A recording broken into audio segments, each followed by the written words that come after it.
What is up, guys? Welcome to Sip It and Rip It. I am by myself today. Well, not by myself. I have my friend Albert here, but Hello. Zack is out. He was coaching today. He actually gave me an update on that. Morgan, she went 1 and 3 on squats, 2 and 3 on bench, and 3 for 3 on deadlifts. So she didn't have a stellar day, but she's also been having some issues. Right. And then his other girl, Kayla, went 2 for 3, 2 for 3, and 3 for 3. So she did pretty good. She only missed a couple lifts. And then Steven Sides, who we actually want to have on here, because he's cool. I don't know if you've ever seen him, the older guy with the curly hair. Curly hair. Yeah, it's gray curly, kind of not like long, but like not short. I'm really bad with names. Like extremely bad. That's with names. fair. But if you show me a picture, I guarantee I know who it is. Probably. But he went 3 for 3, 2 for 3, and 4 for 4 because he went for a state record and got it. Ooh. And he qualified for nationals. So he kind of killed it today. That's awesome. But enough about that. We haven't talked about our drinks. So I have, which has been in the camera view the whole time, some whiskey and it's a cherry vanilla Coke Zero. I have some Aristocrat, better known as Arista shit. I've been doing some rediscovery lately, trying to get back my mojo, my momentum from when I first started losing weight. Mm-hmm. And right before I decided to start losing weight, I got extremely depressed and was drinking every day. And this was the only thing that I could get blackout drunk on and never got sick. Well, so here's to hoping that's still the thing. Yeah, I'm not gonna get that toasted. No. But it's disgusting. I never liked it, but it did the job. And I'm just trying to remember all parts of me today. I hear you. And, maybe if I remember how that low was feeling, I can find some motivation to continue getting back on track.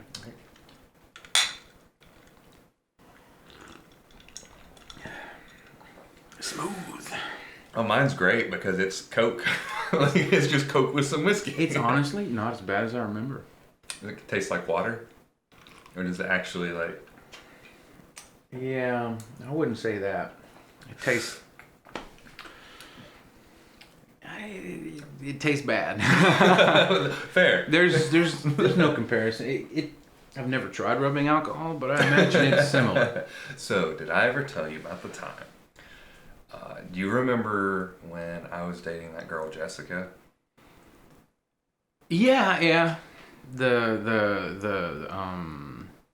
Those are some dark times for our friendship too. There for a while. Were they? Yeah. I don't remember. Oh yeah, you remember? We almost got in a fight. Was that? No, that was a different time. Okay. Jessica was like 2013, 2014, maybe. Okay. Yeah. Anyway. It's another one of the ones that ended up being a little psycho. Out there. Yeah, psycho. Anyway. Probably shouldn't have said, but anyone. Yeah, I'm over here trying to be tactful. And you're like, this fucking bitch is psycho. You're crazy, man. You know all the. Anyway, I mean, if you remember, she did like. Is that the one that had the secret kid? Yes. Okay. Yeah. And destroyed property of mine. Yeah. Anyway.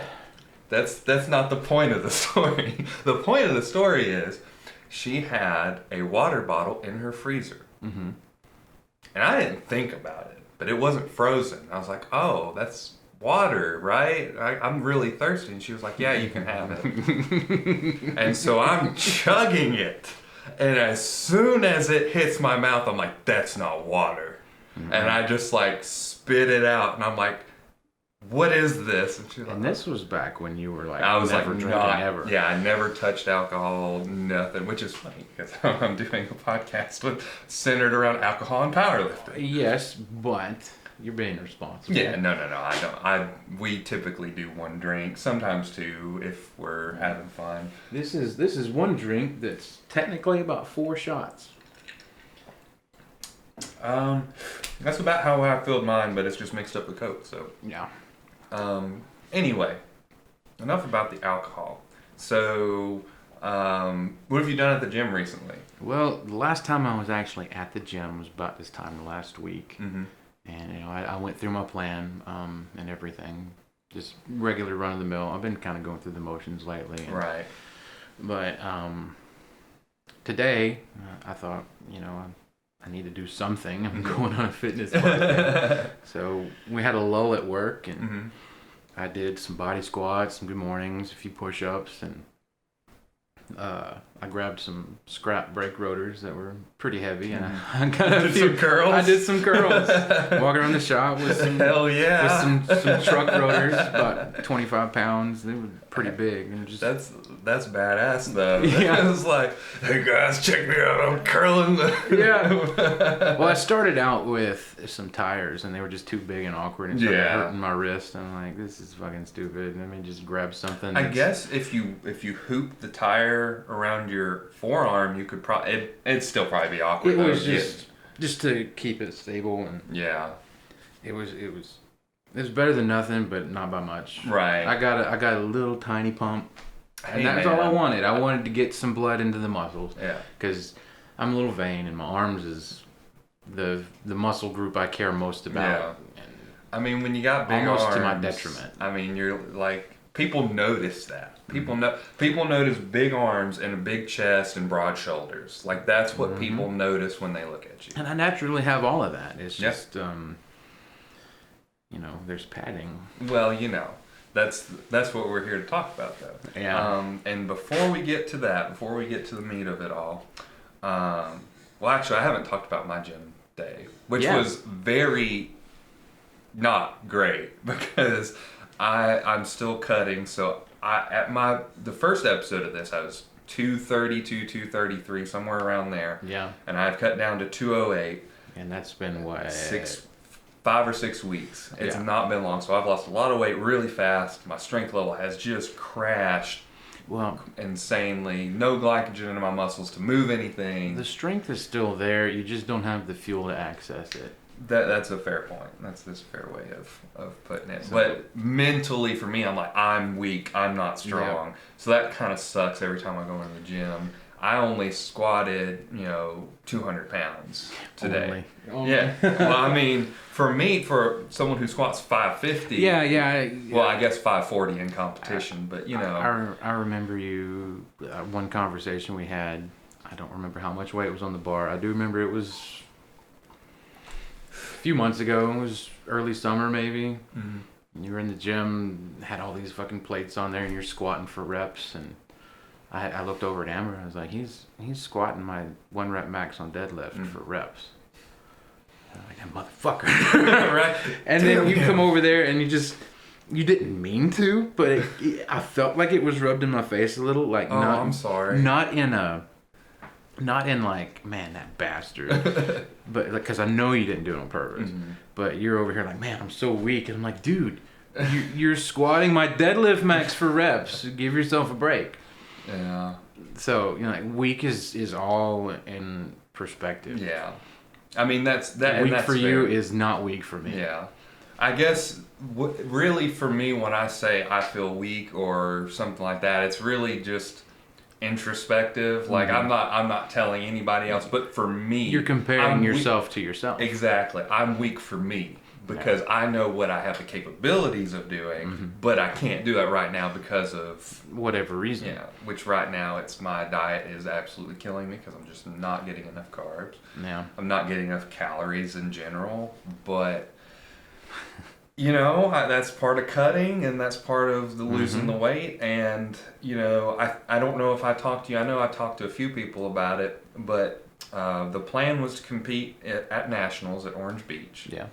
And I wanted to drop to 220, compete in the 220 class, whether I have to water cut down for it or whatever, to weigh in at 220. Water cut, you're going to be weak though. Well, it's gonna be, you cut water the day before, and then you gain all that water back the day like immediately after you weigh in. You eat a bunch of carbs, drink a bunch of water. Okay. You gain all that weight back. So when like Joe Sullivan recently did one this year, he weighed in, I believe, at 220, and his stage weight was 239. Oh God. So 19 pounds. Yeah, and he did. Don't drink to that. Right. He did some insane weight. I know I think he broke his world record on squat for his weight class again for the millionth time. That makes me feel better about how if I go off on a binge, I'll gain. I'll gain way more weight than what I actually ate overnight. Yeah. Oh, for sure. So because that all makes that me water and in my head I know that, but I'll look on the scale and I'm like, oh my God, yeah. what have I done? And then it starts this cycle where I'm like, well, fuck it, I might as well eat something else today. Yep. I've already done the damage, might as well. And then this last time, from about 3 weeks before Thanksgiving to the day before yesterday, or maybe the day before yesterday, I've just been spiraling, eating whatever the fuck I want, whenever I want, feeling like shit, getting moody. Yep. Losing quite a bit of that manly drive that my fiance really appreciates. Yep. And it's she feels like something's wrong with her, and I'm like, but no, it's just me. Yep. And that's not fair to her. Well, but she does her best to be understanding, and I'm not. Yeah. I'm not gonna get any further into that. That's fair. Because But anyway, I was saying I was gonna cut down to 220 to compete at that weight class, primarily because the deadlift, the state record deadlift in Alabama in the 220 class, if I'm not mistaken, is 705, and I believe I can take that if I'm at if I can cut and then gain the weight back. Right. But that's July, so we've still got 7 months. Mm-hmm. That's mid-July, so maybe even really 8 months. About 8 months. So I've got plenty of time to do it, but I've already just been cut weight, get lean, so that I can slowly build that weight back up because I want a clean bulk all the way through. Because my plan and we talked a lot about meal prep and diet in the last episode, and we're going to get into more of it, but I slowly introduce more carbs, more food, and just clean bulk back up to at least 220, hopefully 230-ish, and then water cut back down to 220, compete at 220, but actually weigh 230, 232, something like that. Get that weight, and hopefully that's going to be enough to push me through. But that's my plan anyway. But yeah. Any plans, future for you as far as fitness goes? Well, the episode that Elizabeth did, it got me really intrigued on the transformation, and I'd like to train for that. I don't know if I'll be able to do it. The next one coming up, but I'm going to train hopefully with the intent, like I am. Yeah. But I've got a lot of things going on, and probably won't be able to afford the trip this year. Yeah. But I'm still going to train like I'm going to. Yeah. But immediate goal is to lose what I've gained back. Right. My lowest weight was 279. And I liked the way I looked at 279. Yeah. And then I started lifting and, introduced carbs, and I knew I was going to gain some weight back, but it was still very disheartening. Right. It was I did it a healthy way, and I went back up to 320. And that I maintained that for a good long while. I added on quite a bit of muscle. And then the past 6 months, I just put another, 30 pounds on top of that. Right. So I'm back. I got back up to 350. I'm back down to 340 right now, but I don't like it. Right. Well, that's kind of one of the things sometimes, when we especially when we start putting on muscle, we get in the gym, muscle weighs more than fat. So it's kind of one of those things mentally, it messes you up because you're like, I took all this time to lose this weight and I gained it back. But you didn't just gain bad weight back, you gained good weight. Yeah, according to the scan, when I did it, and the scan was around 330. 330 pounds. At that point, I had put on, according to the scan, which I don't know how accurate the thing is, I got a lot of metal in my leg, and it uses electric scans. Right. So anyway, according to the scan, I put on 10 pounds of muscle and 40 pounds of fat in the last year, which sucks. Well, that's going like 280 or 270. That's going from 279 to 330 at the time. Yeah.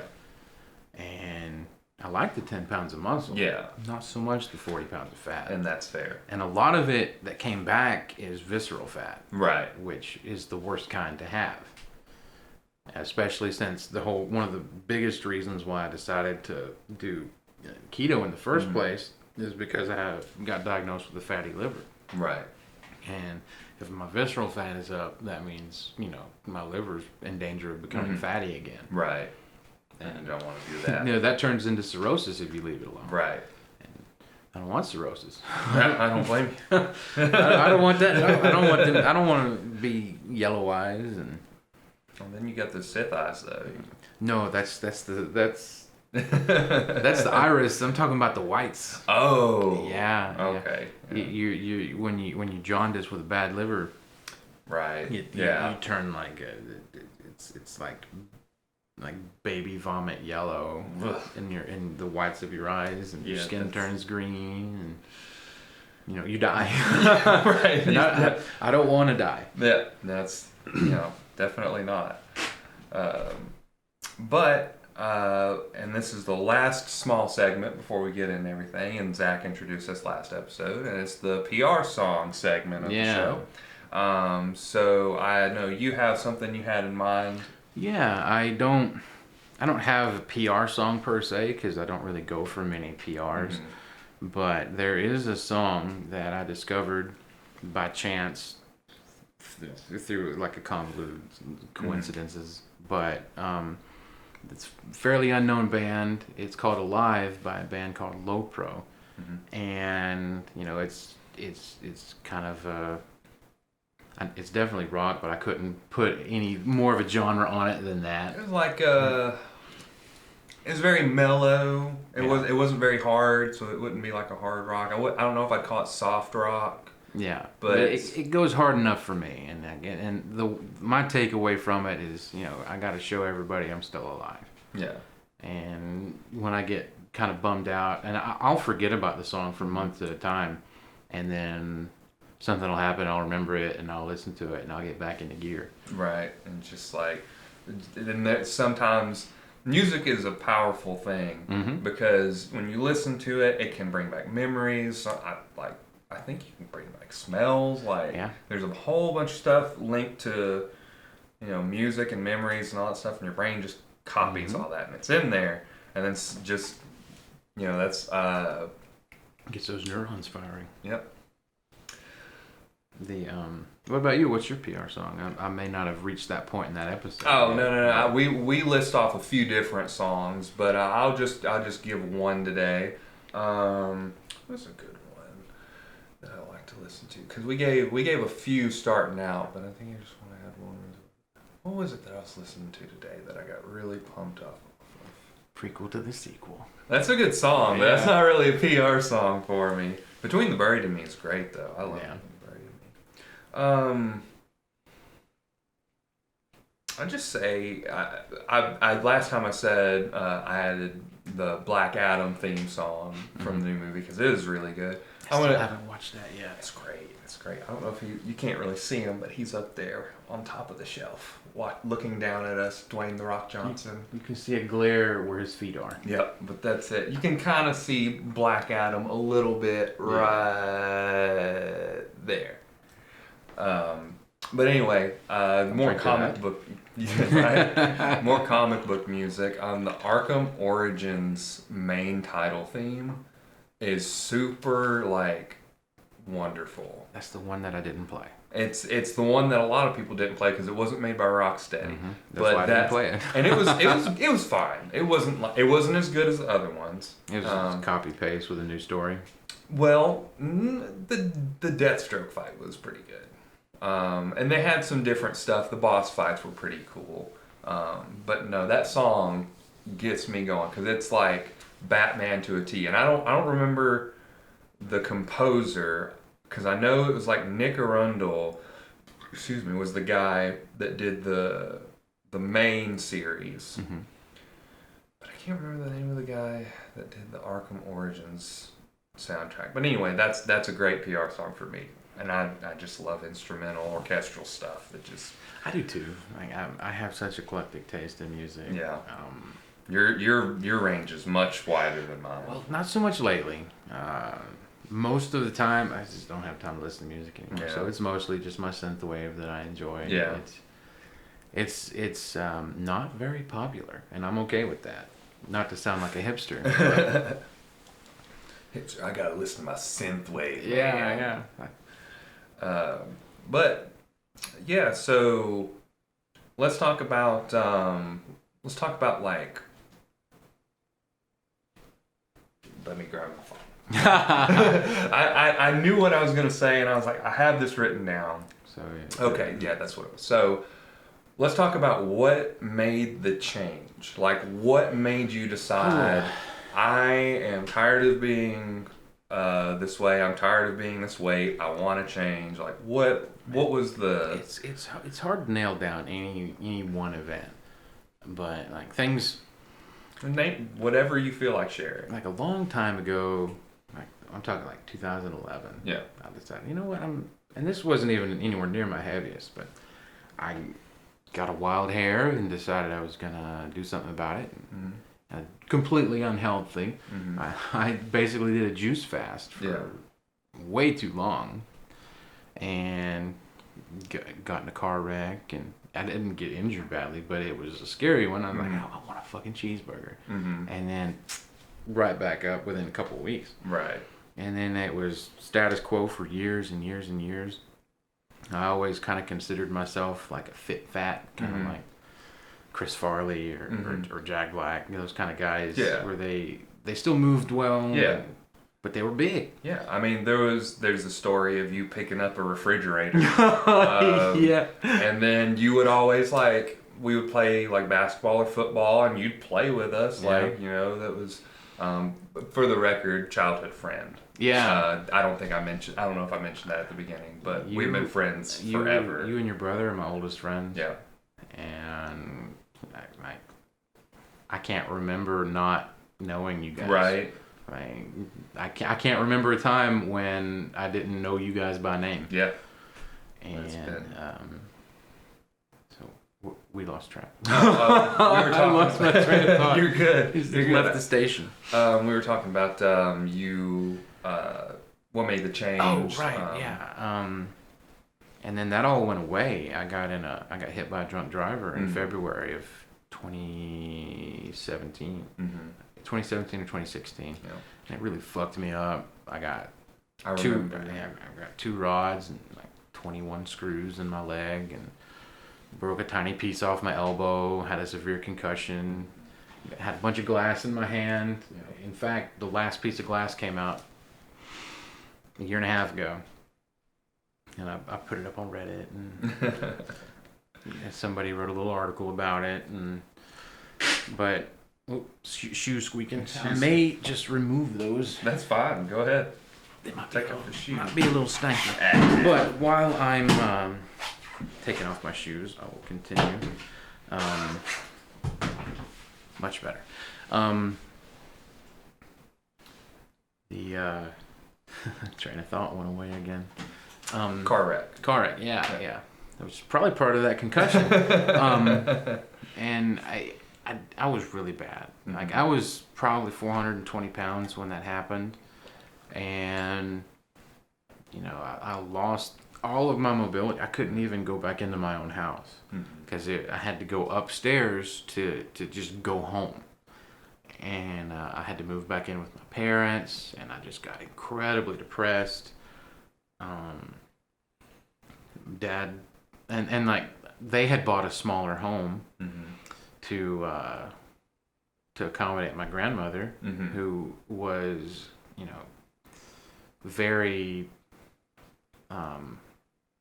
she had very limited mobility. Yeah. So they bought it, you know, but it was, the accessibility made it a 2-bedroom. And so it was their bedroom and her bedroom. And I lived with them for like 4 months in the living room, going between a hospital bed, a recliner, and the toilet. That was my whole world for like 3.5, 4 months. And, you know, my activity was damn near zero. Right. And I was eating more because I was bored and depressed. And I swelled up to like, I didn't even know how much I weighed until I finally started walking a little bit, and ended up going to Sam's Club with my dad, and I hopped on the scale, and it said 475 pounds. And I thought, oh my God, I'm one of those people on my 600-pound life. And not long after that is when I started. Everything is so foggy from that year, because like I got clobbered really good in the head. So. Yeah.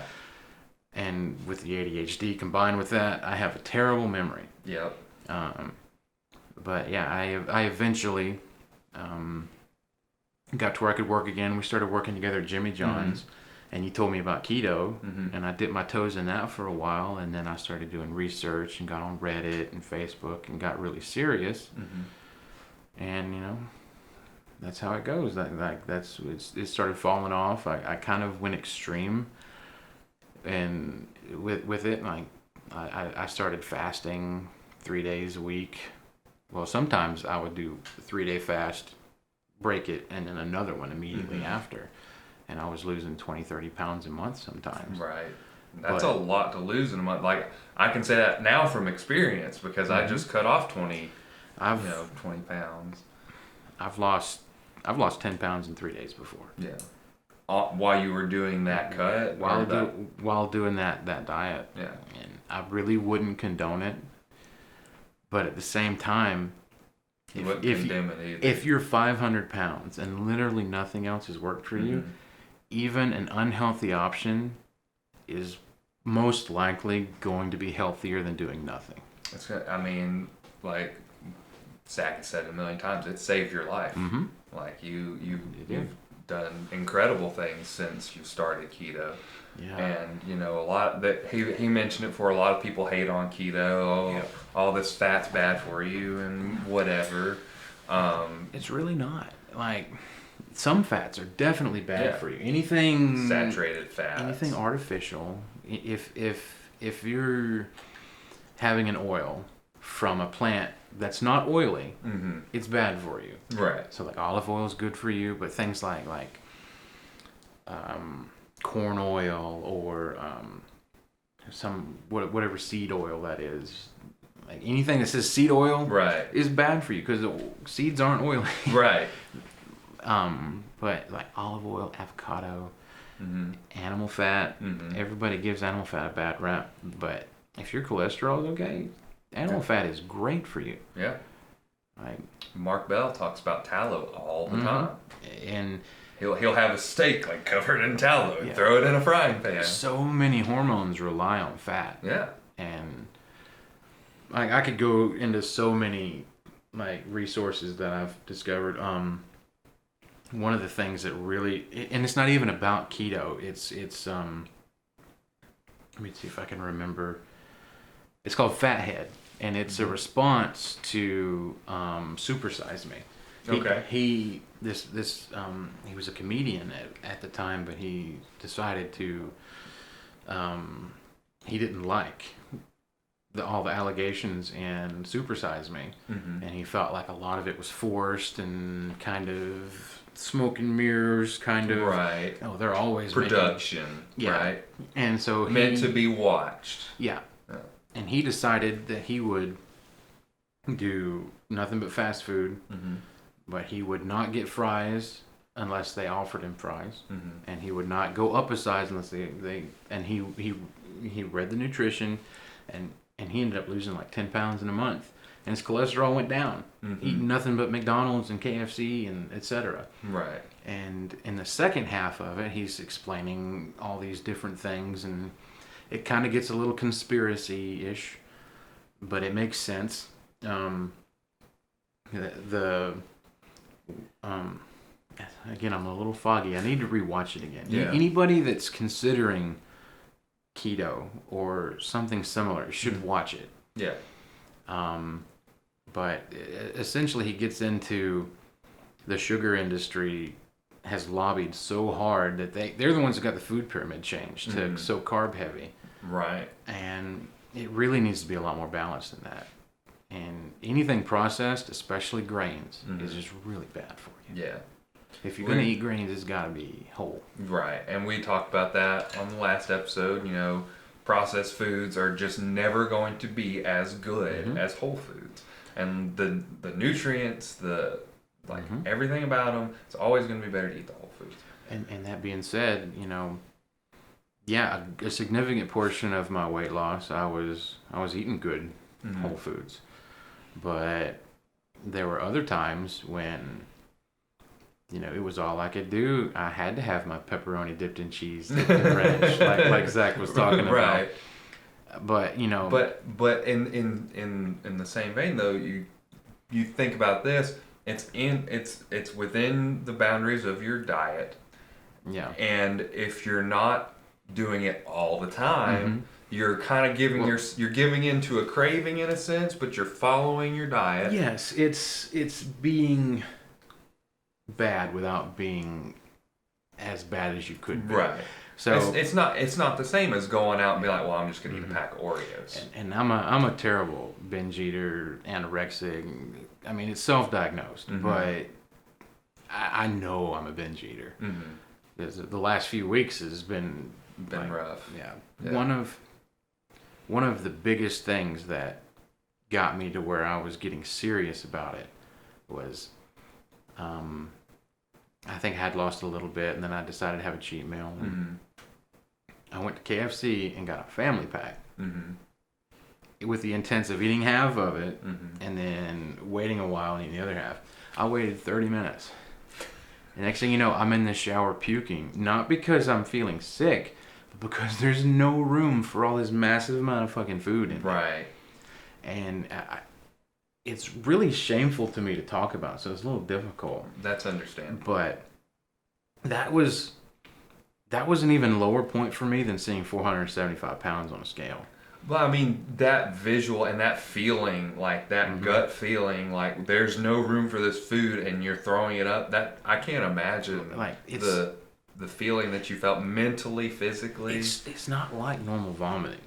Right. Which was wild to me in retrospect. I didn't my muscles didn't like normally when you're sick and you throw up, you tense you up. feel bad afterward because your muscles pushed all that out. Yeah. That didn't happen. It was like when you let go of a water balloon and it's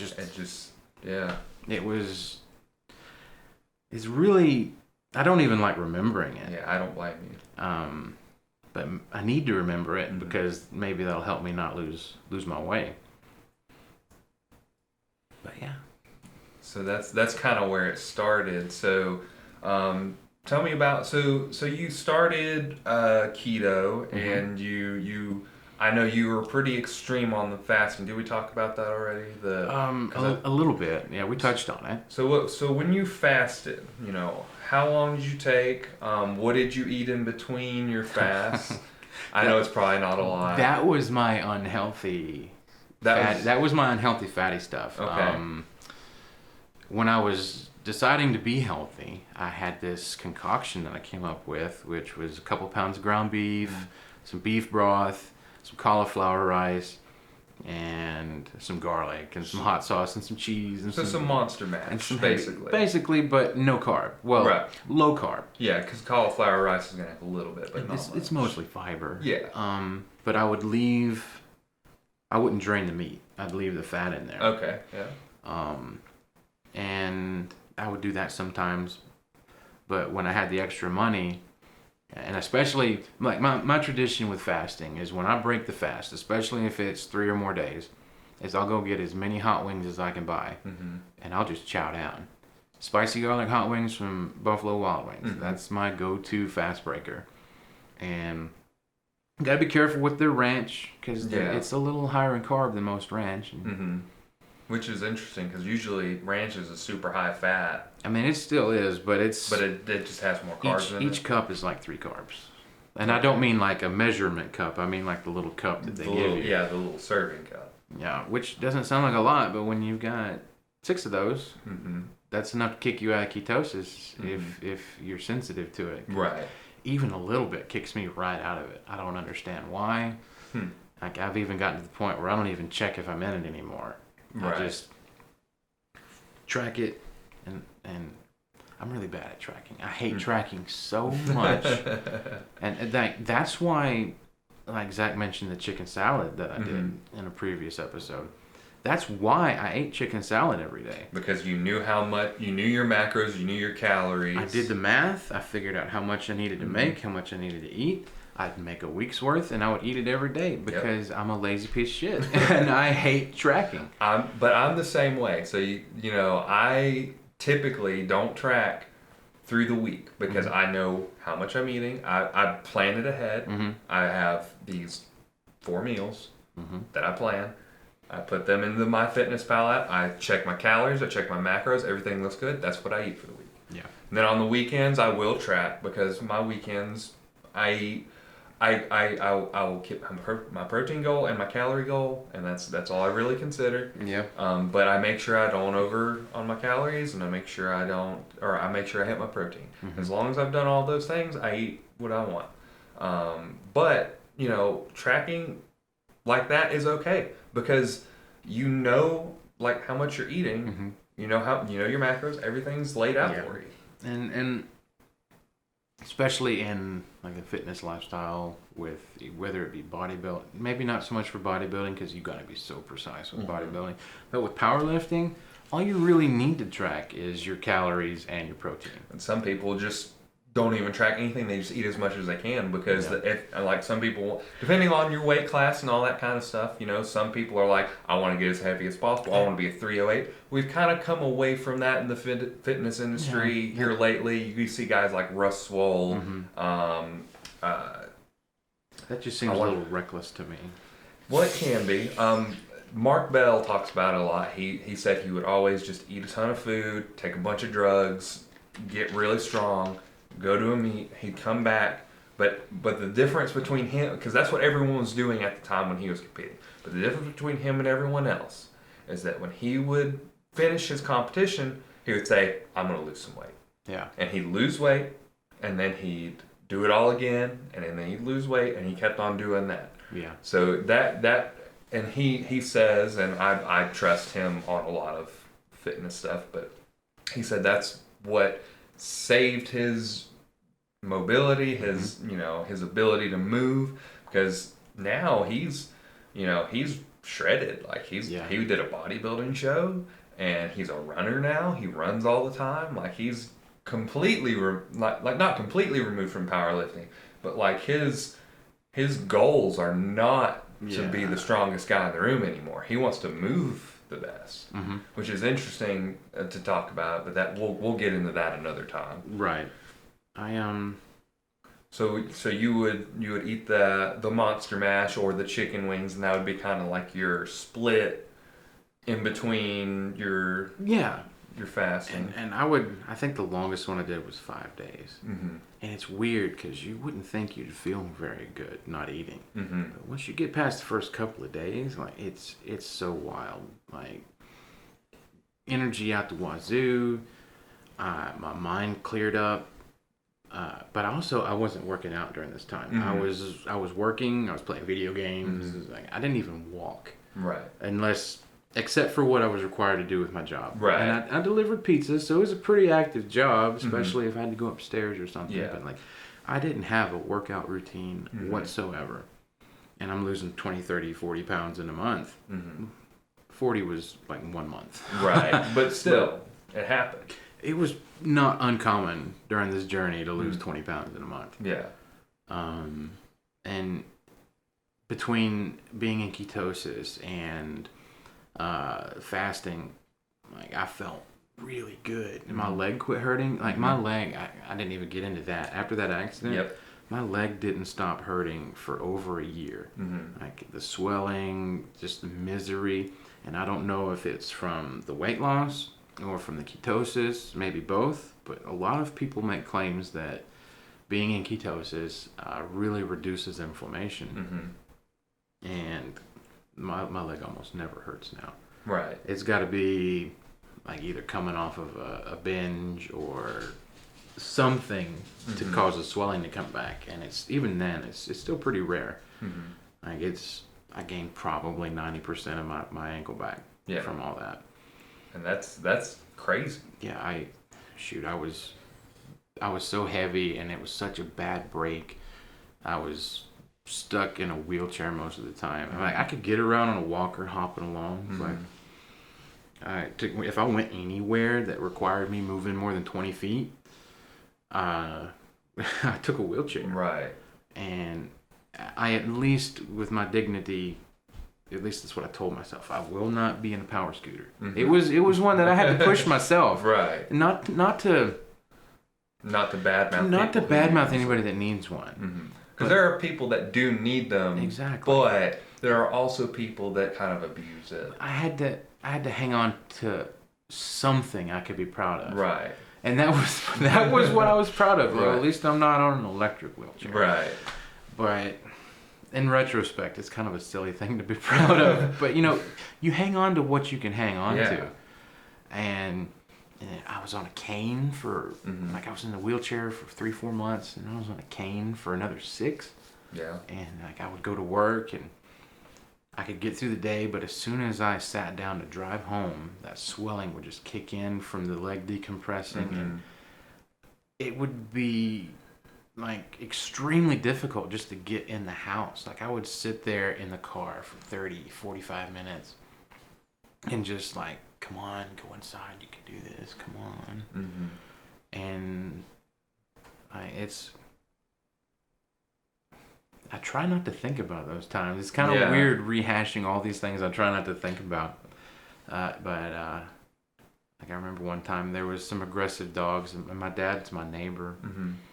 And one of them tried to get me one night, and I told him about it. And so for like the next 3 weeks, he would be sitting on his porch with a gun just because he knew I couldn't move. Right. And like I really appreciated it, but it also made me feel like I couldn't take care of myself even then. And I don't like feeling like I can't take care of myself.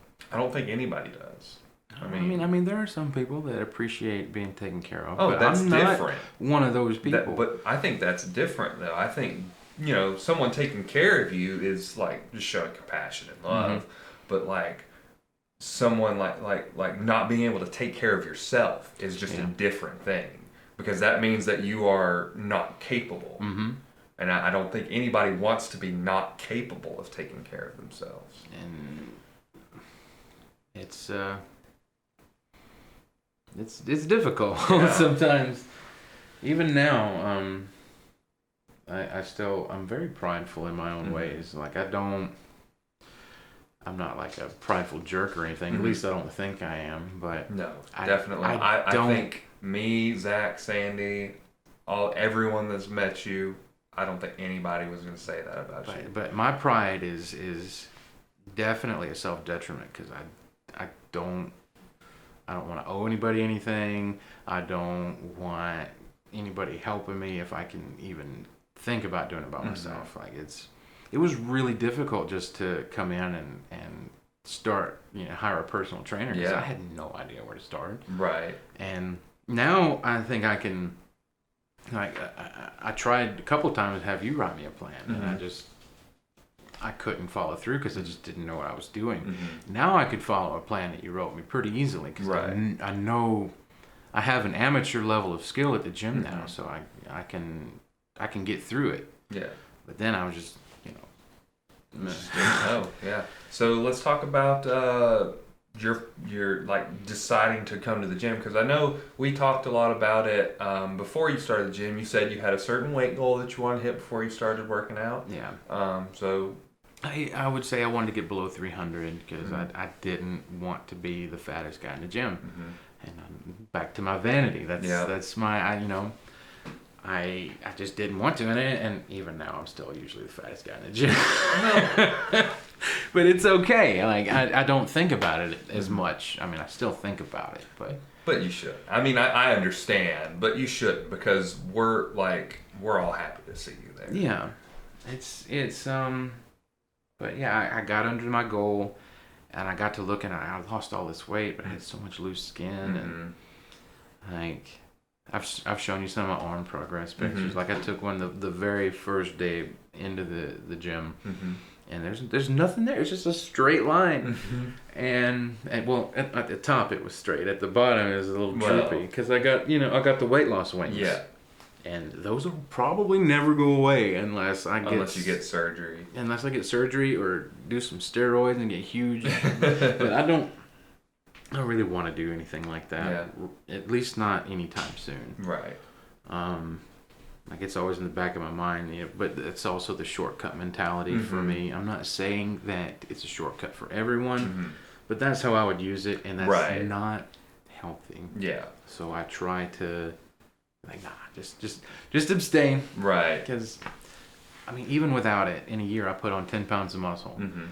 And somebody in their 30s, that's really hard to do. Yeah. According to some charts that I read. I don't know how reliably accurate those are because I didn't pay attention to sources or whatever. Right. But so I'm proud of that. Even though I put on 4 times as much fat putting on that 10 pounds of muscle, I'm still proud of it. Yeah.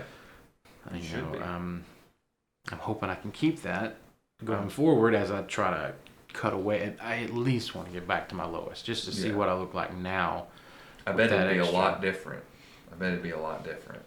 I hope so, because like I'm kind of like Elizabeth was in that episode. I don't really have a goal way to have a goal look. Yeah. And unfortunately, my goal look is going to involve a lot of skin removal. Yeah. Because it rebounds a little bit, and fasting is supposed to help with that, according to some people. Like, I'm not going to make claims that it's 100% going to help, but right. But this is what you've heard. I've heard it does. Have another little sippy sip. Right, I hear that. My mouth's dry. So that's awful. That is awful. There's a reason it's $5. Right. I mean, it is what it is, right? But so you're I don't know where we left off. We were talking about the decision to get in the gym. Yeah. And the weight goals and so you hit your weight goal, and then you decided to go to the gym. I guess I wrote you a plan. That kind of. I actually, you did help, but not write me a plan that time. Okay. You wrote me plans before. Before my accident. Okay, I was gonna say I don't really remember that, but I would get these urges to try to work out, and I'd ask you for a plan here and there, and it would I'd never follow through with it completely. Right. I'd do it for a little while. I'm like, it's too hard. It's fucking stupid. And because I wasn't ready yet. Yeah. And I hadn't had that click. And I'm a firm believer that just keep trying until you have that click. Right. Because it took me a whole lifetime of being obese. Well, maybe not a whole lifetime, but my entire adult life and my late teenage years, I was obese.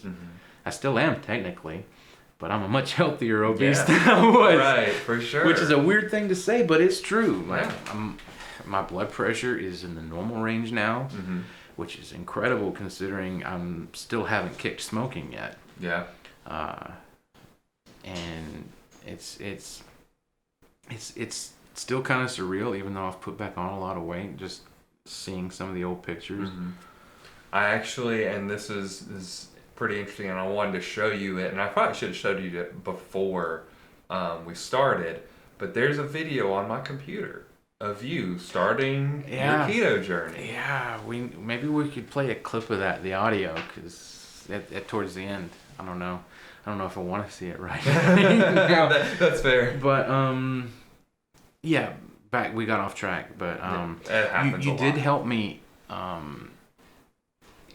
in a very tremendous way, because you I'm pretty sure you're the one that's responsible for me getting paired with Zack, because they did have me starting out with someone else. Yep. And looking back, like I was just happy to get anybody that could tell me what to do. Right. But looking back, I'm so thankful that I ended up with Zack. He's become one of my best friends. We don't get to talk very often anymore just because he's so busy and I'm so busy. And he's moving on to bigger and better things. And that really sucks that he's not here today, because that would have been wonderful. I would love to maybe come back someday when he's here. Yeah, for sure. We'll do it. But I 100%. am planning on kind of following at my own pace down the line. Like I can't right now for many different reasons. Right. I got to stay where I'm at with my workouts, but there's no reason I can't do both. Yeah. We'll see what happens, but I definitely would like to keep in touch with Zack, because I wouldn't have any kind of muscle tone if it wasn't for Zack. Yeah, because he from the start he was like, I know where you're at. He hasn't been as there in the extreme, but he has been there. He has been overweight. He has his own eating disorders and his own mental illnesses that he struggles with, and I'm not going to get into those because that's his story to tell, not mine. Yeah. But I'm only mentioning it enough so that everyone understands that he's very understanding. He's a very empathetic person. He pushes you in the best way possible. Like he got me to come off keto because at the time I was trying to build strength and muscle and mass, and it's really hard to add mass on a deficit. Oh yeah. And he got me to do some carbs again and chicken and rice, and yep. I was very unhappy. I fought him the whole time. Like, I don't want to eat these carbs. I don't feel good on carbs.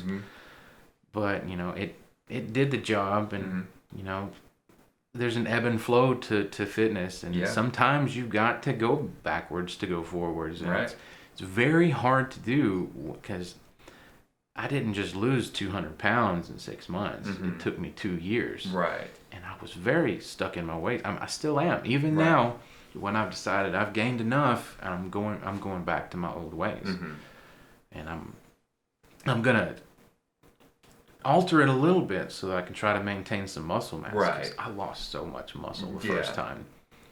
Like it was probably, I probably lost 20-30 pounds of muscle. Right. Because when you're that heavy, you have a lot of muscle just to move around. You have to carry that weight. It doesn't look like you do, but you do. Yeah. Especially the legs. Yeah, for sure, because you got to walk with all that weight. And it's just, walking is hard enough. Like, I hate cardio. But, what works for you works for you. And I've tried several different things. And, for a significant amount of weight loss in a short time, or even over a long time, I've got to go back to what I know. I'm just going to try to make it a little more healthy this time. Yeah. Maybe keep away from the cheddar cheese, pepperoni dipped in ranch. Well, cheddar, there's nothing inherently wrong with cheddar, but the ranch and the highly processed pepperoni, I'm still a firm believer in a reasonable amount of good cheese. I'm not talking about like cheap cheese. I mean something that's got a reasonable amount of fat and the reasonable types of fat, but I think cheese can be really good in moderation. You can't just like, I can have all the cheese I want. You really can't. Oh man, I could tell you about times when I would open up a block of cheese and just bite into it and just eat it. So good. I love cheese. You gotta stay away from the processed stuff. Yeah. Like American cheese? Oh no. I don't touch that. I don't touch that. Even now when I'm eating as unhealthy as I can. If I have a choice, I don't get American cheese. Yeah, because it's just that. It's not even really cheese. Yeah, it's like plastic. But ranch. It's fine in moderation, but it's so hard to tell what a moderate amount of ranch is because it's unless you measure it out like in the tablespoon serving you measure it out and you're like, this is all I can have. I don't even fucking want it. Right. Because all it's gonna do is make you want more. As my dad says, it's just enough to piss you off. Yeah, I was thinking you were gonna say that. Yeah, and it's just so avoiding ranch for me, unless I'm on my fast break with the wings, and even then I get just a few. Yeah. But I definitely wouldn't make it an everyday thing. Right. Yeah, for sure. if you wonder why you're stalling and you're eating ranch and cheese, it's the ranch and it's the cheese. Right. At least on keto for me. So you started with Zack. How did that go? Like, how was your the very first day? Like Very first, I was a little frustrated because I'm in here like, yeah, I'm ready to lift some heavy weights, and he's like, you're not touching any weights. Yeah. I don't. I mean, he wasn't that blunt, but you know, he tactfully said, look, I can't trust you not to hurt yourself, so we're gonna spend at least a few months. Well, not a few months, a few weeks. Like it was like a month to 6 weeks, something like that, getting the form right. Yeah. And it was frustrating at the time. But it was probably the best thing I could have done. Absolutely. Like, there's a reason he's a coach. And I told myself that and I listened, but I was just like, man, I want to lift some stuff. I'm ready to get swole. And it's a good thing because, like, you know, once you've got 300 pounds on a squat rack, you know, that's you can damage yourself. Yeah, you can get hurt off of 300 pounds. And, like, I was capable of holding that weight, but I wasn't capable of squatting it safely. Right. I could squat it probably, but not safely. Yeah, your stability probably wasn't there yet. Your stabilizer muscles couldn't keep you upright. You know, you see these kids going and they like throw a bunch of weight on. I think actually Elizabeth sent me a video of this kid squatting, and it was just a bunch of weight. He was real skinny. He just threw his body down. And as soon as he started to come up, his back just did that. And it was like, that's not safe. You're going to get hurt doing that.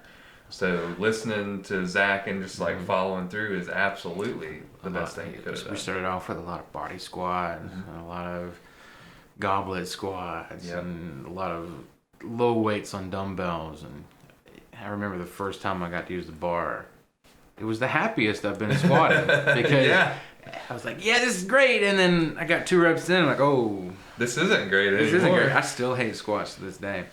Me too. And it's a struggle not to skip leg day. Yeah.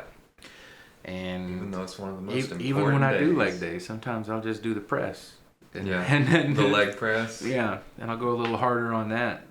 But that's one of the things I really need to focus on is because like I never realized until recently, probably in the last 6 months, just how important training legs is for, you know, you're naturally producing testosterone and human growth hormone and all these hormones that come from, you know, training.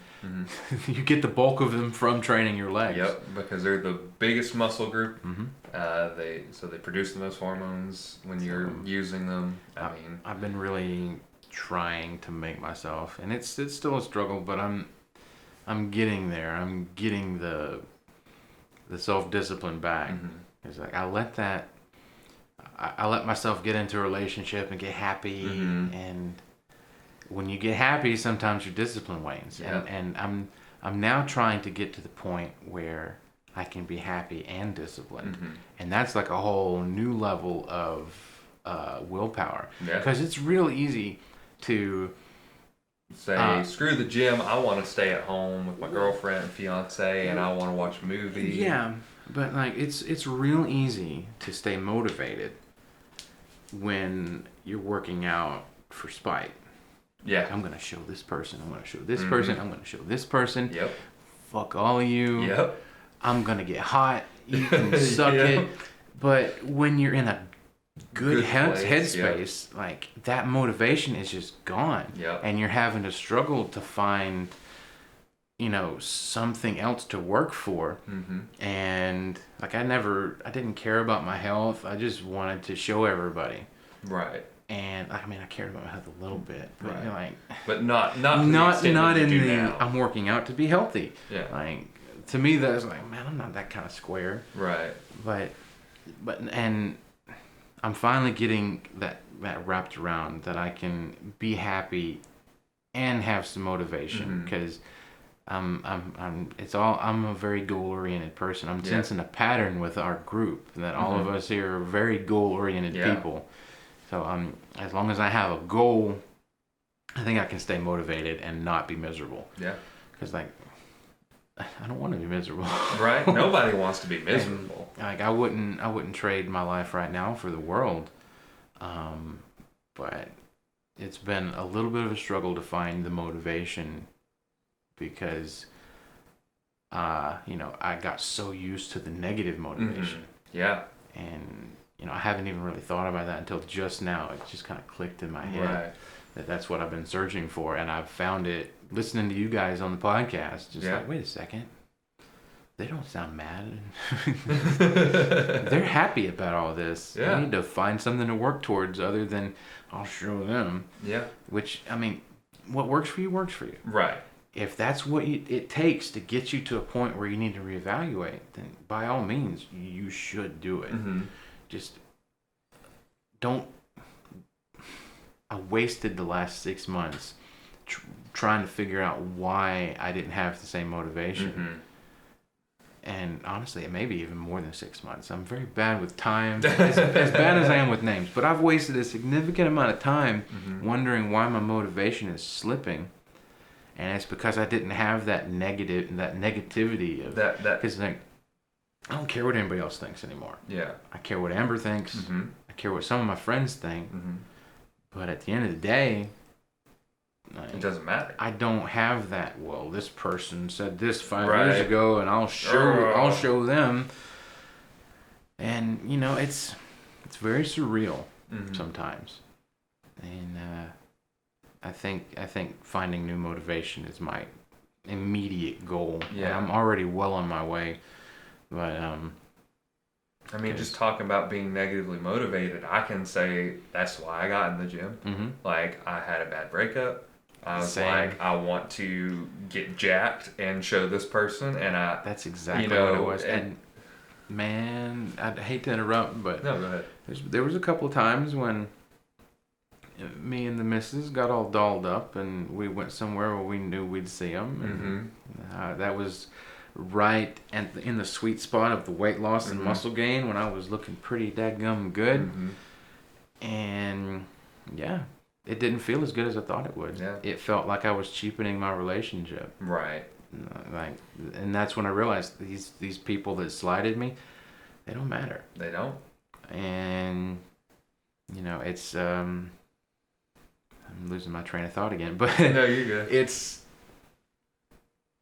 I'm trying to reach that. I hate to use the word enlightenment because I know I'm not ever going to be a Buddhist guru seeking enlightenment. But it's about, for me, trying to find a balance, I guess, between the negative motivators and the positive. Because I mean, I'm never going to fully get rid of the negative motivation.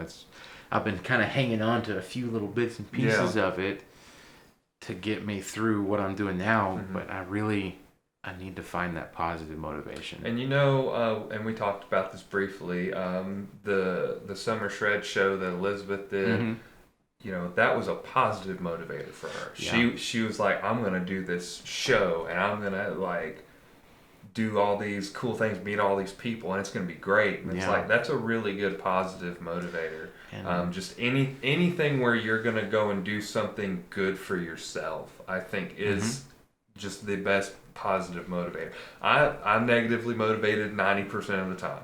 So my positive motivators are going to be, I'm going to go to this meet and I'm going to hit these numbers. I'm going to get the state record. It's going to be great. Yeah. I'm going to do this for me. It's going to be this cool thing. And then in the same vein, my negative motivator is this guy lifts more weight than me. I can outlift this guy. I can look better than this guy. Yeah. So you get that, I know I can do this. I know I can. And that's kind of like what we're going to talk about next week with Austin is that rivalry, or maybe even touch of vanity. Yeah, definitely. I mean, we all struggle with our own forms of vanity. Yeah. And it's different from person to person. So it's really hard to nail down, especially in yourself. I'm sure you could identify several things. I haven't even thought about it myself. Man, that's kind of vain.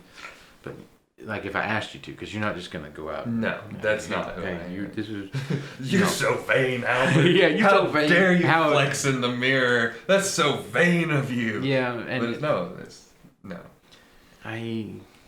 I flex in the mirror all the time. I mean, I do. I'm not as much because I've put back on some of the weight, but there for a while, every time I pass the mirror, I'm just like, oh, check out these arms. Oh man, I'll never forget how good it felt the first time I noticed an arm vein. Mm-hmm. And maybe that's the kind of things I need to hang on to for my positive motivation, at least at the start. Something Mark Bell said, he was talking about staying lean. He was like, hang on to the bicep vein. Yeah. Like, if you can hang on to the bicep vein. Now, I never had a fully defined one, but I do. Even now, I have a tiny little bit of it right there. I mean, I want a full one, but right. It is what it is. You'll get one, man. Someday. You will. Someday. Hopefully sooner rather than later. I believe in you. You've come so far already. Like, you've done so well. I think I just got tired. Yeah. Burnout happens. I got burnout on powerlifting really hard. And, like, I didn't want to do it anymore. I was like, man, it was getting close to the meet, and I was like, I don't even know if I want to do this meet. I'm so tired of everything. Like, you just get burned out on stuff. And then, I took that week break. I lifted that Monday, and then I didn't lift at all until that meet day. And when I got to meet day, it was even a couple days before Zack was messaging me. He was like, how are you feeling? I was like, man, I'm ready to go lift some weight, dude. I'm like pumped. Yeah. And it was just like such a good feeling. And then it made me fall in love with it again. But now I'm cutting weight, and I'm doing more bodybuilding stuff. And now it's like I love the bodybuilding stuff. I love the pump. I don't like the cut right now because it's making me weak. But I love the going in there and doing the pump. But I'm yearning for that heavy weight on my back again. I enjoy lifting heavy. Like I don't have a super high squat. I barely have a 225 bench. But I can deadlift some weight for somebody with as little experience as I have. Yeah. Like I last time I tried, I didn't hit it, but I was also just all kinds of fucked up in my diet.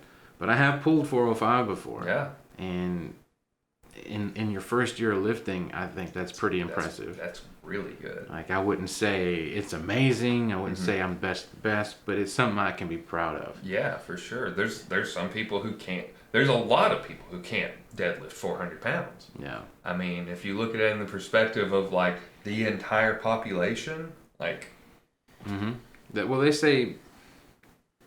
I lost my train of thought on that, too. It's an ongoing thing for me. That's okay. There's, like, a lot of different... Like, there's a certain aspect... Like, they broke down the weights of the bench, squat, and deadlift, and there's, like, only... X amount of the population can do this much or more. Yeah, I forget the actual statistic, but it's if you can do more than your body weight in one of the big three lifts, I can't remember which one. It's probably the bench press. You're stronger than 99% of the world. Right. At least in that regard. Which is interesting because, like, 99% of the world, that's a lot of people. But when you look at the fitness industry or the fitness space as a whole, you see guys bench pressing 400, 500, 600 pounds, and you're like, these guys are freaks.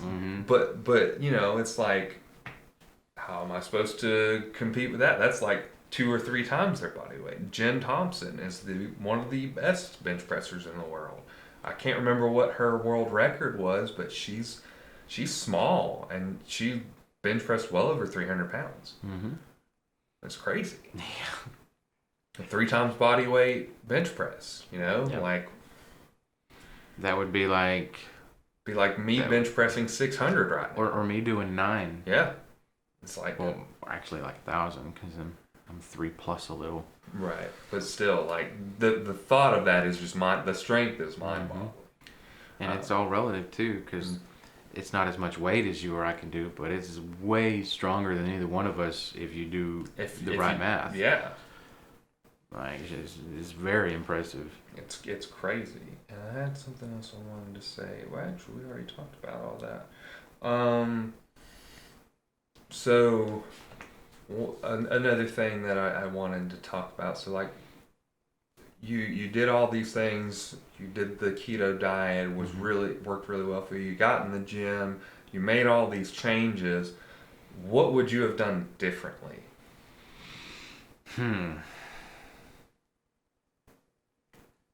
Nothing at that point. Doing it again, I'm doing a few things differently. But then, I did what I could. And sometimes doing what you could is what made you succeed. Yeah, what I could do then was very unhealthy, but it was better than the alternative.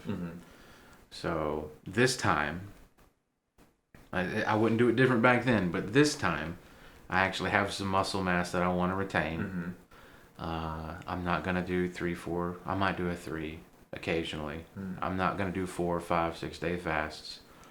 I'm probably not even going to fast on that much. I'm doing it right now just to get a jump start, so I don't have to deal with the keto flu for so long. Right. I'm doing the every other day fast for a week maybe, and then I'm gonna go back to my 1 meal a day and my keto monster mash and a lot of lean chicken. I'm not gonna go quite so high in fat this time because I've got plenty here to burn. Right. You just want to focus on the protein to keep your muscles, your body from cannibalizing your muscles. I'm gonna have just enough fat in the diet to keep, because you need dietary fat to get you started. At least that's the way I understand it. A little bit of dietary fat to get started so that your body's like, yeah, this is what I'm gonna burn. Yeah. And you don't need a whole bunch of it. You need just enough. And you need some dietary fat just for brain function. Yeah. There are some fats, and just like carbs, you need at least a little bit of carb just for proper brain and body function. But I'm just gonna try to do it a little more sustainably this time, and not just I gotta lose as much as possible as quickly as possible. Because, like I said, there was a month or two I dropped 40 pounds in a whole month. Right. And I was ecstatic and excited, but looking back, I would still do it, but at least 5 pounds of that in that month was probably muscle loss. Right. And I'm very fortunate that it wasn't my heart. Yeah. I'm very lucky that I had just some beefy legs already, and hopefully that's where. But I haven't had my heart rate's perfectly fine these days. I haven't had any kind of cardiovascular symptoms. So right, fingers crossed. Let's keep it that way. If healthcare was better, I'd know for sure. Right. In America, it's terrible. But that's an entire other podcast. But yeah, I'm gonna take more steps to protect my heart. Yeah. So that means a little less aggressive with the weight loss. I still want to do it rapidly, but I'm not gonna do a whole bunch of fasting because that just feeds into the eating disorders that I'm pretty sure I already have. Right. The healthiest I was when I was doing my chicken salad every day. I mean, it was still mayonnaise and mustard. Right. Well, the mustard's no problem, but man, that was kind of questionable depending on who you ask, right? Yeah. I personally don't like the taste of mayonnaise, so for me, it's I just don't want to taste it. Yeah, right. Well, still, you got to get your calories from something. Right. There's not enough in even a big can of chicken. Oh yeah. Even then, I say that was my healthiest. It was still only 900 calories a day, and my maintenance calories at that point, 400 plus pounds, probably 6,000-7,000. So I was doing a sixth to a seventh of my maintenance calories. Right. And most people, when you're losing, they don't like you to go more than 30%, really. Right. I mean, they maybe just, when I watch some 600-pound sisters stuff sometimes, and their doctor would be just stop drinking sodas. Just start there. Just stop drinking sodas, and then they'd take a couple other things away, and just eventually, just little bits here and there would cause that weight loss. And during that whole initial weight loss, I never stopped with my diet soda. I did for a while. I quit earlier in the year before I had all these, career changes and then switching jobs in the new career. It stressed me out. I picked back up the sodas and the cigarettes, but I quit smoking for 3 months. Yeah. And I quit sodas and I did it at the same time, and it was easy, but it's not easy right now. I don't know what changed, but I can't. I'm back to when I first started dieting. Like, I gotta pick one. Right. And I don't want that to be it. Right. But right now, But right at now least it in the is. next couple of months, I'm picking weight loss. Right. And I'm not saying that I don't have the goal to quit, because I definitely want to. But I gotta have some kind of indulgence to not binge. Right. And I'm not picking up drinking again. Yeah. This is the most I've had in quite a while. Mm-hmm. And I'm not even. I don't want to, but I'm gonna finish this glass. You only you got about half of it left. I finished my glass a little bit ago, but I set it down. But mine's a lot easier to drink than yours, I feel like. Yeah. Or was. It's gone now. Yeah. It's not much. It's enough. It reminds me of why I quit drinking. It's just nasty. Well, you didn't mix it, so I mean, you're just drinking straight vodka. I never did. Oh, really? Yeah, I remember one time I was listening to sad breakup songs, and a roommate came in to tell me something, and he caught me. I had like one of the big jugs, and he caught me mid, just like glug, glug, glug, with the bottle just upturned, and he's like, "Hey, are you okay?" I'm just like, "I'm fine." Thanks for asking. No, it's just I'm fine. Fuck that bitch. And then he's like, "Okay, I'll talk to you in the morning." But yeah, I turned that into fitness, Yeah. and then when that went away, it was hard to hold on to the fitness. Right. So that's where I'm. That's the steps that led me to my motivation. Kind of. That's the word I'm looking for here. Anyway, that's what led to me struggling to find new motivation. Right. Because like I had such powerful negative motivation, and it's gone. It's completely gone. I have no, well, not completely, like I said before, but like the big ones, the abusive ex and all the people that just kind of talk shit to me. I don't care about them anymore. Yeah. I still have a little bit of just like kind of self-negative motivation. Like I can look in the mirror and my dysmorphia is like, Like, you need to get in the gym. yeah, or just why are you even bothering? Sometimes it goes down a really dark road. It's like just give up. Yeah. And then I have to get mad at myself, and then I need to focus more on positive motivation, which is going to be very goal oriented. Yeah. So speaking of goals, do you have any goals? Are you gonna? I know we talked briefly about trying to get to the summer shred event at some point. Maybe I may do that someday, but I'm kind of planning right now something similar to you. You mentioned earlier in another episode, you're trying to get to stage weight. Yeah. Like you're getting competition ready without actually competing. Right. I'm going to make that one of my goals because, you have to maintain muscle while you're losing because you need a physique to be judged. Right. But I'm not interested in actually competing until probably next year because I've got a lot going on that I can't just up and go away for 3-4 days. Yeah. Because that's hard, especially because I know you've been at that job for a little while, but it's still a relatively new job. Well, it's not, I have a really cool boss, and he would work with me on something like that. But I'm trying to get all the overtime I can get right now because we're planning on buying a different home, and I can't justify spending the money on a trip like that. Yeah. Especially since it's not the type of event I think my partner would enjoy being at with a lot of people. That's fair. Yeah. I didn't think about that, but that would probably be kind of hard. And honestly, I have problems with big groups of people too. Yeah. So, it's something I want to do to challenge myself, but not this year. Or not this coming year. Right. I'm probably gonna aim for 2024 if I actually decide to compete. Yeah. And it's really intimidating to go into that as an amateur. Oh, I mean, even if I wanted to go into a bodybuilding show, I'd be so nervous. I personally, I don't think I could go up on stage and flaunt it for a group of people. I'm at a really interesting crossroad in my fitness journey where I feel like I know just enough to know how much more I don't know. Mm-hmm. And that's like a really intimidating place to be. Because Yeah. like when you're first starting, you think, oh, I just got to follow the plan, and I got to pick things up, and I got to eat my meat and my rice. Yep. And then you start realizing it's so much more than that. And the more you learn, the more, at least in my case, the more you learn, the more intimidating it gets. Mm-hmm. Because I hate, like, I guess I would call it clerical work. I hate keeping track of macros and keeping track of this, and I hate it, but it's something that's going to be necessary, and I'm going to have to make myself do it.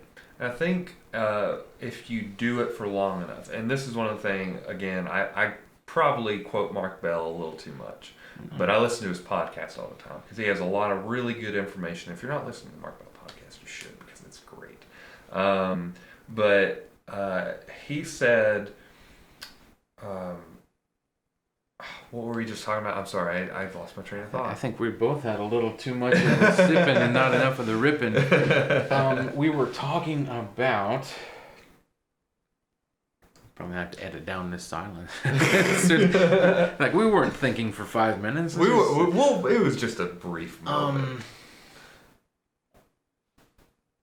We were talking about the summer shredding event. We're talking about intimidation of how much we don't know. Knowledge. Shoot.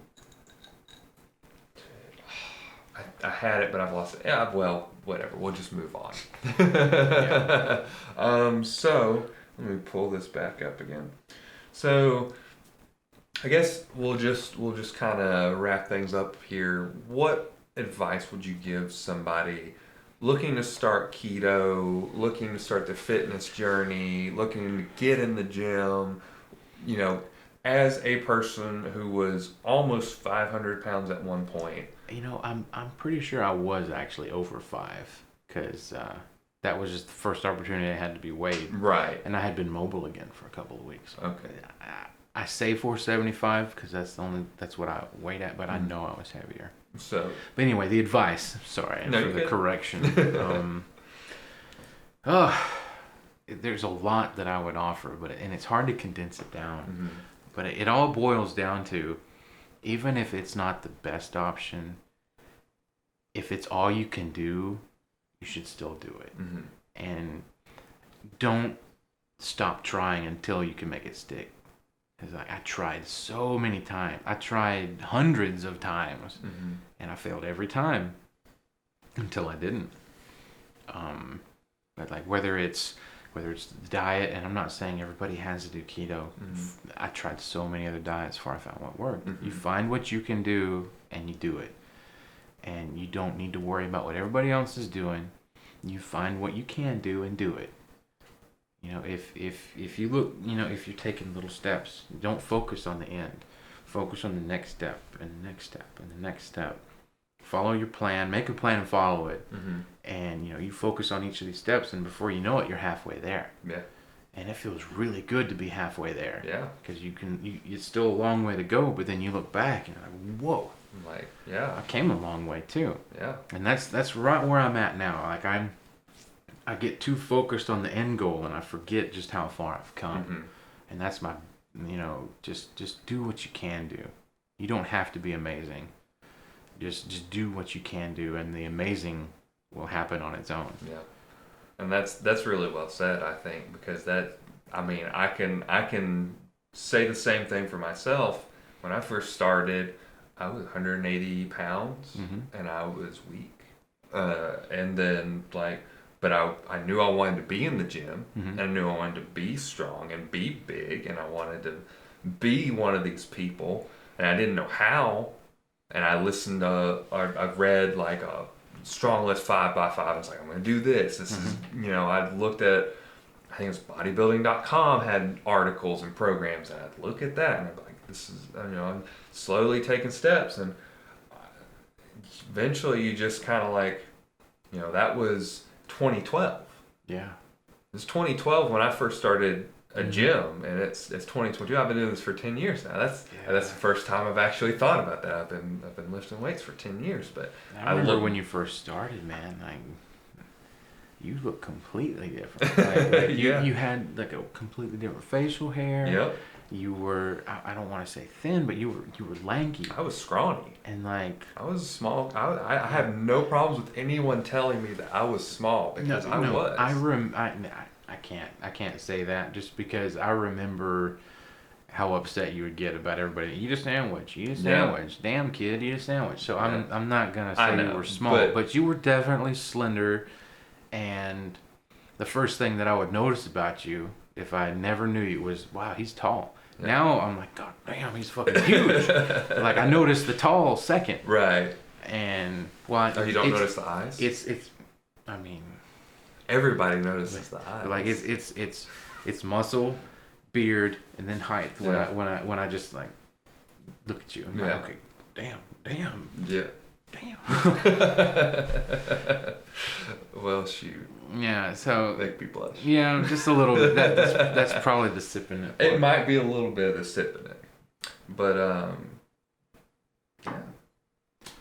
It's been a wild ride, and we're only halfway there. Man, we've got so far to go. Mm-hmm. We've got so far to go.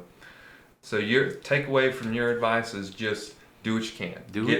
Just get started. Do what you can do. As long as you're moving in the right direction. Baby step may feel like you're not doing anything, but it's not necessarily about the step so much as the commitment and the effort. Right. And sometimes it takes like a magnanimous, if that's even a word, amount of effort just to do the littlest thing.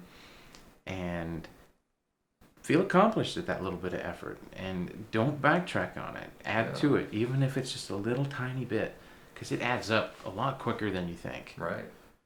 Like before I knew it, I was down almost 200 pounds. And it felt a lot quicker than I thought it was going to. And I mean, yeah, I did some extremes. And I'm not going to do them again. But I'm not going to tell anybody not to do it. Right. I can't either condone nor condemn. Just do what you have to do. To get started. To even... To continue. Even to if stay in it. Even if your healthiest option is unhealthy, it's still your healthiest option. Right. I'm not saying use that excuse to do it indefinitely, but if that's how you get started, that's how you get started.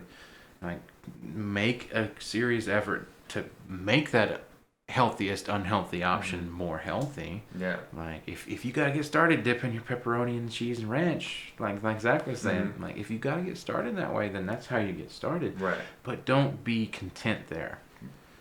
Don't think, well, this is compliant. I got it. I'm doing great, because you're gonna stall. Yeah. And you're gonna feel like shit from all that stuff. So you gotta take everything with kind of like a grain of salt. You gotta realize that. Yes, it's working for me now, but it probably won't be working for you in another 20 pounds. And, stalls suck. Yeah. Especially when you don't know why you're stalling. So another big thing is that I almost forgot is research.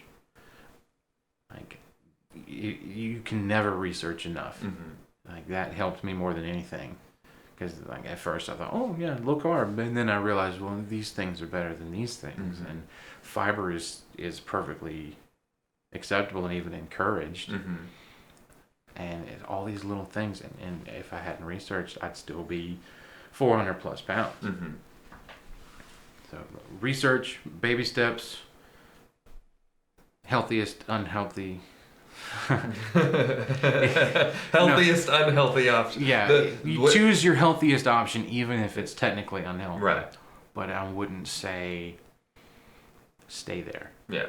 Do what you gotta do to get started, because that's the most important thing, is getting started in a way that you can continue. Right. Something that is at least sustainable for you. So whatever gets you on the boat, and can keep you from tipping it over. And then, you're using the boat. I'm going to use the boat analogy. You're going downstream and... Rock the boat, don't rock the boat, baby. So you got a hole in the boat in the middle of the road. Well, if you've got a paddle, your paddle's not going to plug that hole. So you got to get a cork. Your finger. Yeah, sure. You gotta get a cork. But you know what I'm saying. Like you have to do different things when different things happen. Yeah, and it at different parts of your journey, different things are going to work. Yeah. Like, fasting quit working for me. When I hit 279, I couldn't get any lower. I had killed my metabolism. The only thing I could do was start eating differently and start working out and just put on some weight so that I can lose again now. Yeah. I think I needed to gain that 50 pounds so I can now try to get down to 250 instead of 280. Right. And I think I'll be looking pretty good at 250, to be honest with you. I think you'd be pretty jacked looking at 250 if I'm being honest. Yeah, as long as I maintain some muscle, which means I've got to do it the right more way. responsibly this time. And it's so tempting to just say, all right, well, I'm going to do a 7-day fast. Yeah. It's like, not only does it give me the results that I think I want, it also just feels really good to be fasted. Like, it's like Zen. Like everything clears up. I feel good. I got this energy. But, moderation is key with everything, including fasting. And that's one of the lessons I'm having to try to teach myself. And I'm probably not going to do it very much at all after this week. I will say this, though. There was a guy, again, going back to the Mark Bell podcast, I listen to it all the time.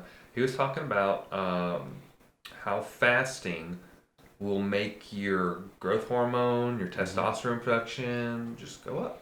Yeah. And I don't know, I can't remember the science behind it, but he had a whole thing. He called it beast, feast, fast, and something else, I think. It might have just been beast, feast, fast, but it was like you work out like a beast, you feast like a king, and then you fast, and then your hormones are just so much better. There's like he called it a cycle. You're cycling your hormones. And it was kind of interesting. I could do it. I could fast. Mentally, I'm like, you can't do that. You like food too much. You eat too much food. The reason I chose fasting is because I like food too much. I thought, if I can control my cravings long enough to not eat for 3 days, I can control anything. Yeah. And, it's a slippery slope, and I say if you struggle with anorexia, don't fast. Right. I mean, I did, but I'm more of, like, I developed my anorexic tendencies during my heavy fasting days. Right. I've always been a binge eater ever since I was a little kid. And that's only gotten worse. Well, it got better after the Cat D's thing. Yeah. But it's been back building the past few weeks, just because the holidays and actually doing holidays now. And it was like, well, I'm doing Thanksgiving in 3 weeks. I might as well have a cheeseburger today. Right.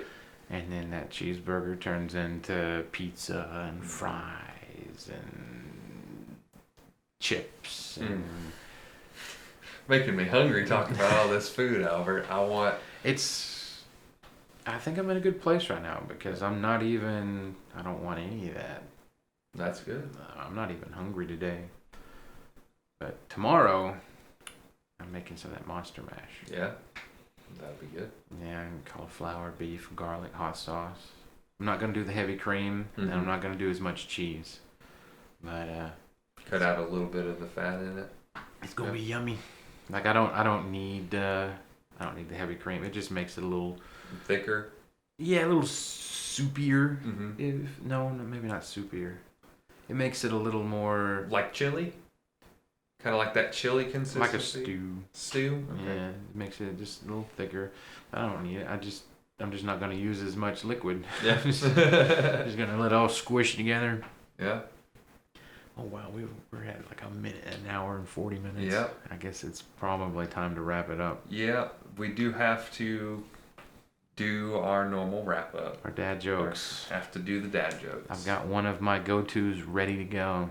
Do you want to go first? You want me to go first? I'll always have to look at Dad Says Jokes, so you take the floor, Albert. All right, so what kind of shorts does Thor wear? I have no idea. Thunderwear.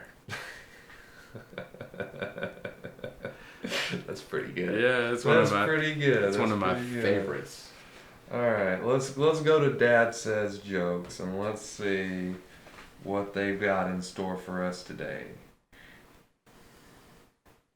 Oh, that's not one. There we go.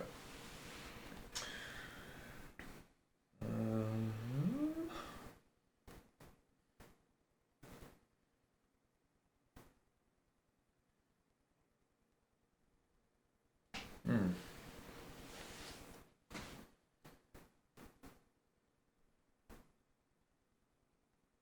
It's real quiet. I'm sorry. You want me to tell another one while you're looking? Go for it. If you got more, just keep them coming. Okay. So, I was thinking about making a belt out of watches, but it turned out to be a waste of time. That's a good one. I like that one. That's another one of my old favorites. Okay. This one, I like this one pretty good. To the person who stole my selfie stick, you need to take a long look at yourself. I like that one. I try and find one more since you already gave two.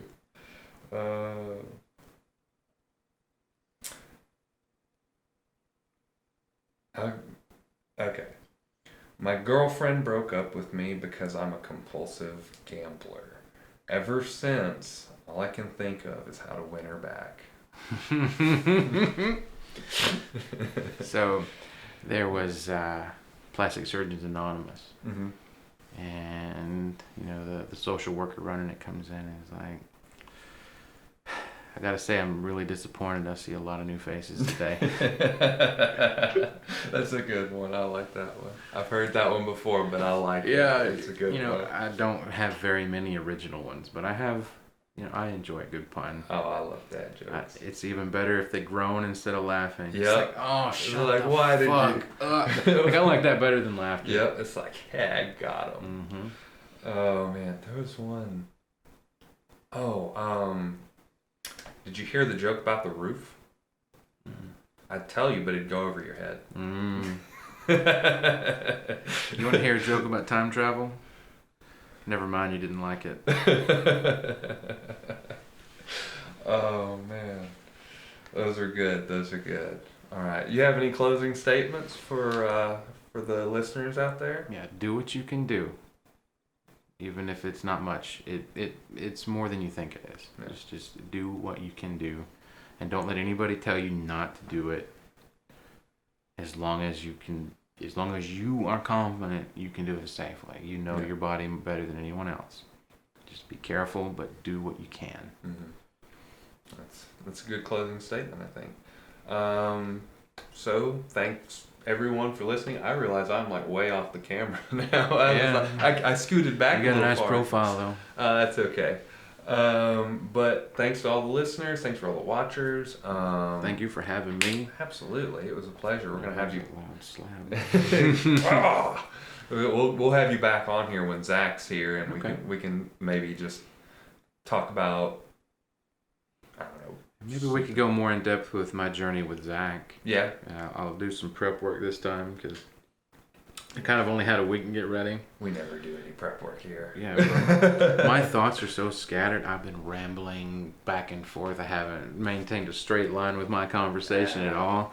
I'll try to rail that in next time I'm back. Yeah, but it's less confusing for the listener. Yeah. It's like The Witcher. It's this way and then that way and this way. Future and past, you don't know what the difference. Right. I'll get a timeline next time. Yeah. Well, we'll do something anyway. Like we just kind of talk anyway. Yeah.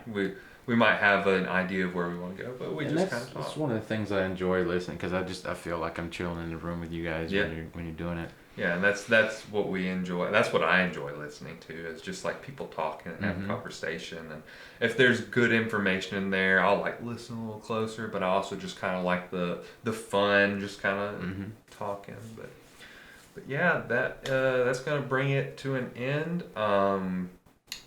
You can find me at Nathan Skedios on Instagram. You can find Sip It and Rip It on YouTube, Apple Podcasts, Spotify. Any major podcast, streaming service. And Zack has actually removed his social media for the moment. He's taking a break, but you can, if you need to get in touch with him, you can message the Sip It and Rip It Instagram. Me and him both run it, so he will see it, and he can. If you want to talk to him specifically, just tell him that you're trying to speak to him, and he will get back with you. And you can find my Instagram. I mean, I'm not very active on there, but you can see some progress pictures and a TikTok I made. It's at Stormcaller21. I have a TikTok too, and I think it's something similar, but I'm not trying to be an influencer. It's right. It's just something that's there that I like to feel good about myself when I get views. So if you want to make me feel good about myself, go interact with my social media. give us TikTok some views. He's got a good one. We're actually on TikTok too now. We post clips occasionally. I'm sure I'll clip this up and post some clips onto TikTok and Instagram Reels from this podcast. And so thanks for coming. Thanks for telling everyone your story. It's a really good story. Thanks for having me in my squeaky shoes. Oh yeah, man. We got squeaky shoes, squeaky chair. I used to have a squeaky chair. That's when I got this one. You still do. It's this one. Well, I need to get some better chairs for this, but we're also not going to be recording in this area for like the complete future. Right. We'll be here for a while, but who knows? Maybe once I get in the new place, I'm trying to figure out a game room / studio. Yeah. You guys are welcome to make use of that. That'd be pretty cool. I know Zack has some plans with some office space, so we've talked about that before, but whatever. Yeah. A non-fitness goal of mine is to get back into streaming. Yeah. Because I was just starting to get a little bit of a following. Yeah. And I'm going to have to rebuild that. What's your Twitch? I think it's also Stormcaller21 or 23. Mm-hmm. But I'm locked out of that currently because two-factor authentication sucks ass when your phone company takes your phone number away from you. Oh. Yeah, Straight Talk screwed me over. Oh man, yeah, I guess they do that. Yeah. Wow. Anyway, thank you guys for listening, and we'll see you next time. We'll have Austin Blair on here. We're going to talk about some sports rivalry. Have you met Austin? Name. The one of the most intimidating looking guys with the least intimidating voice. That's the best way for me to describe Austin. I don't think I've met him then. Okay, well, I've probably seen him. He's really funny. He's great. Everybody loves him. He's a big nerd like we are. He loves anime. And is he the one covered in horror tattoos? No, that's Clay. Okay. That's Clay. And actually, Zack had mentioned talking to him about being on one day. I haven't said anything to him, but I think he'd be down for it. We've got actually a lot of people we want to bring on the podcast, so we're excited to have people on, and we always just message people like, hey, you want to come on the podcast? Yeah. Hang out for a couple hours and drink. It's fun. It is fun. Yeah. I'm leaving my booze with you though. Feel free to make use of it how you want. If you want to drink it, that's fine. If you want to pour it out, that's fine. If you want to use it as fuel in your car, that's fine too. It's well suited for everything. I hear you. All right. Well, I guess that's it. Yeah. Thanks for having me. Yeah, man. Anytime. Love having you. All right. Let's get out of here. Yeah.